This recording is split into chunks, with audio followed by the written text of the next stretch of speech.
মীনপালক বন্ধুসকল, আমি এনেদৰে অক্সিজেন পেকিং কৰি মাছৰ পোনাসমূহ মীনপালকলৈ পঠিয়াওঁ।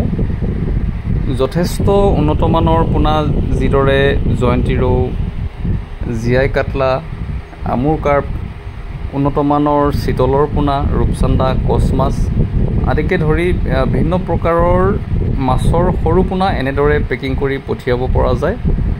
আৰু আমি বিগত কেইবাবছৰ ধৰি এনে পোনা আমাৰ মীনপালকসকলক যোগান ধৰি আহিছোঁ। প্ৰয়োজন অনুসৰি আপোনালোকেও আমাৰ সৈতে যোগাযোগ কৰি এনে উন্নতমানৰ পোনাসমূহ ল'ব পাৰে।